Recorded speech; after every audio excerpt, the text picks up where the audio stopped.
Hello students and welcome to online tutor. और यदि आप मेरे चैनल पर नए हैं तो प्लीज़ मेरा चैनल सब्सक्राइब कर लें। आज हम लोग करने जा रहे हैं क्लास 9 मैथमेटिक्स की एक्सरसाइज 4.1 जो कि है linear equation in two variable के ऊपर।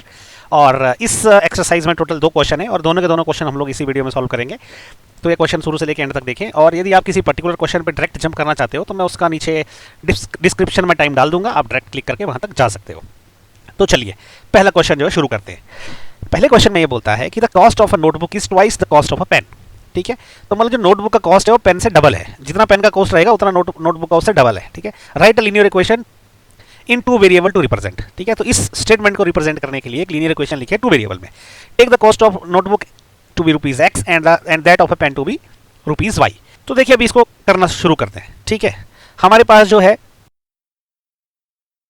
कॉस्ट ऑफ नोटबुक ये बोलता है एक्स रुपीज है, कॉस्ट ऑफ ये पेन बोलता है वाई रुपीज है। और दूसरा एक चीज और बोल रहा है ये कि आपका जो पेन है ना वो सस्ता है नोटबुक से, क्योंकि नोटबुक महंगी है, यहां दिख रहा है क्लियर कट इस स्टेटमेंट से। और कितनी महंगी है? डबल है। जितना पेन आएगा ना, जितने में 2 पेन आएंगे उतने में एक ही नोटबुक आएगी। इसका मतलब ये है क्योंकि नोटबुक का कॉस्ट डबल है पेन का। इसका मतलब क्या है ना, ये जो नोटबुक है ना उसका कॉस्ट कितना है? पेन के कॉस्ट का डबल। मतलब जितने की एक नोटबुक आएगी उतने में 2 पेन आ जाएंगे। ठीक है, तो ये सिंपल स्ट्रेट वे में लिख दिया। अभी हम क्या कर सकते हैं ना, ये एक इक्वेशन बन गई। अब ये जो 2y है इसको हम इस तरफ ले आएंगे, इसको -2y जब कर देंगे हम तो उस तरफ क्या रह जाएगा? 0 रह जाएगा। ठीक है, तो ये बन गई इक्वेशन। ठीक है, तो ये यही तो इसने पूछा था कि write a linear equation in two variable to represent. ठीक है, ये जो स्टेटमेंट है तो हमने लिख ली 2 वेरिएबल, इसमें एक वेरिएबल का x है, दूसरा वेरिएबल का y है, और ये हमारी इक्वेशन बन गई और यही हमारा आंसर रहेगा।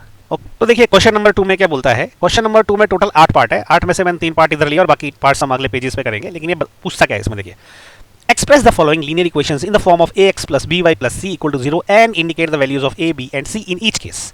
हमें क्या करना है कि ये जो इक्वेशंस दे रखी है हमें ऐसी टोटल 8 दी है, इसमें सिर्फ 3 दिख रही है।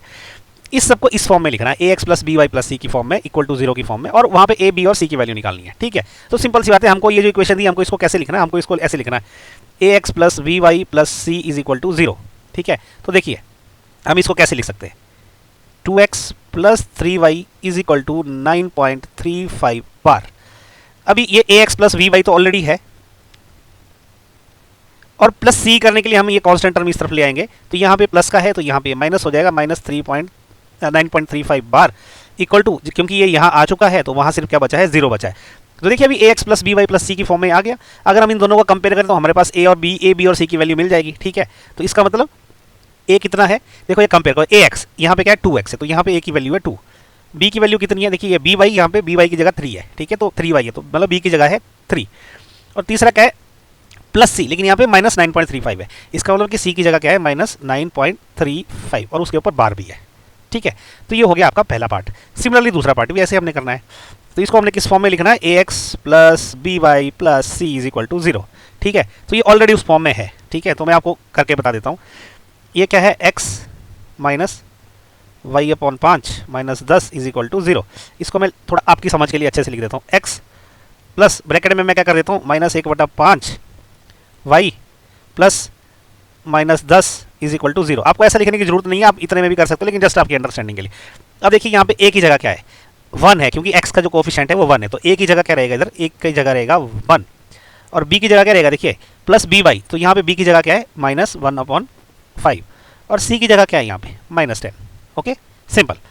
ऐसे ही थर्ड करते हैं, -2x plus 3y is equal to 6।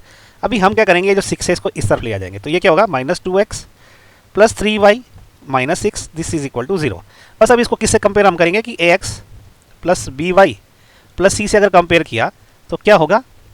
a की वैल्यू कितनी है? -2, b की वैल्यू कितनी है? देखिए यहाँ पे ये है 3, और c की वैल्यू कितनी है? -6। सिंपली कंपेयर, देखिए a की जगह -2, b की जगह +3, c की जगह -6। ठीक है, तो ये हो गया आपका थर्ड पार्ट। ओके, अब इस क्वेश्चन नंबर 2 का 4th, 5th, 6th and next parts करते हैं। तो फोर्थ पार्ट में क्या बोला इसने? x is equal to 3y। ठीक है, इसको हमने किस फॉर्म में लेके आना? Again ax plus by plus c is equal to 0 की फॉर्म में। ठीक है, तो पहले तो क्या करते हैं, इसको x is equal to 3y इसको प्रॉपरली लिखते हैं। तो ये क्या हो जाएगा? देखिए इसको हम लिख सकते हैं x, 3y को यहाँ ले आऊँगा मैं, ये प्लस का है तो माइनस का हो जाएगा, -3y this is equal to 0। लेकिन इसमें c तो मिसिंग है। ठीक है, c तो नहीं दिख रहा है इसमें हमको, तो हम अपनी मर्जी से क्या कर सकते हैं कि x माइनस 3y प्लस 0 भी लिख सकते हैं ना। क्या फर्क पड़ता है? किसी भी चीज़ में 0 ऐड करो तो अल्टीमेटली वो वही रह जाता है।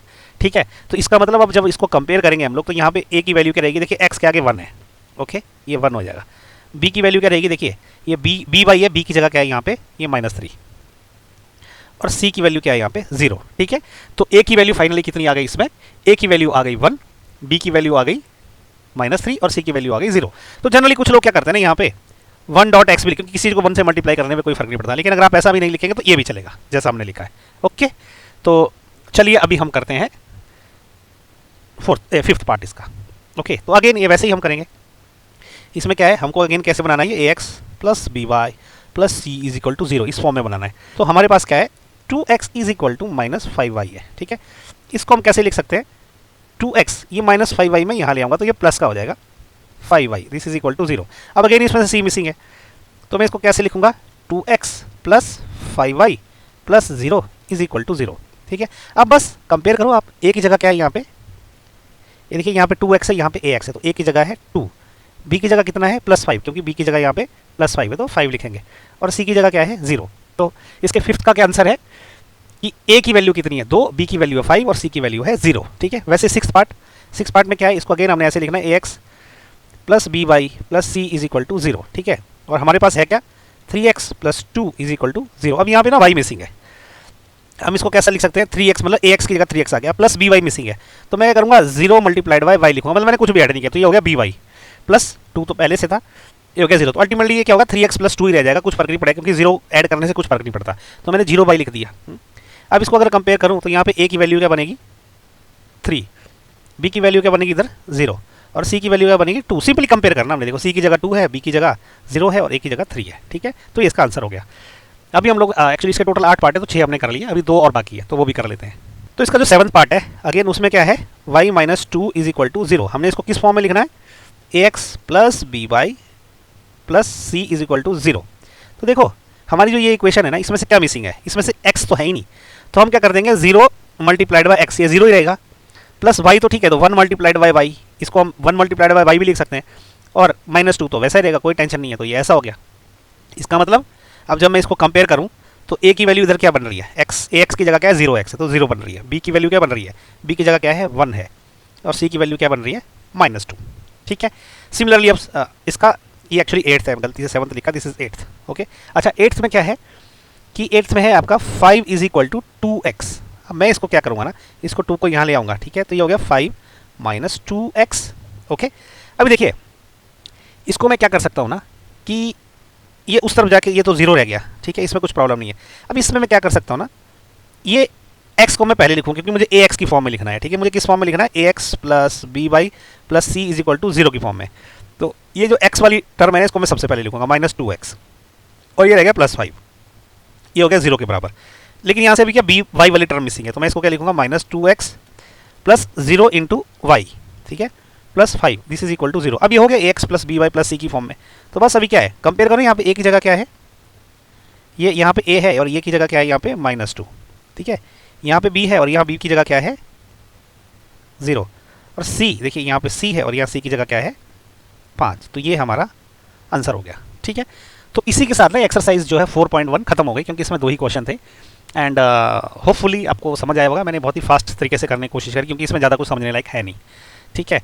तो thank you so much for watching my video, और मुझे यार फीडबैक दो, अगर मैं कुछ आपको लगता है कि मेरी टीचिंग में कुछ प्रॉब्लम है या कुछ कमी है तो उसको इंप्रूव करने के लिए आप कमेंट में नीचे बता सकते हो, ठीक है। और शेयर और लाइक करो मेरा वीडियो अपने दोस्त के साथ, ताकि मैं ज़्यादा से ज़्यादा वीडियो और बना सकूँ। Okay, so thank you so much for watching my video, thank you.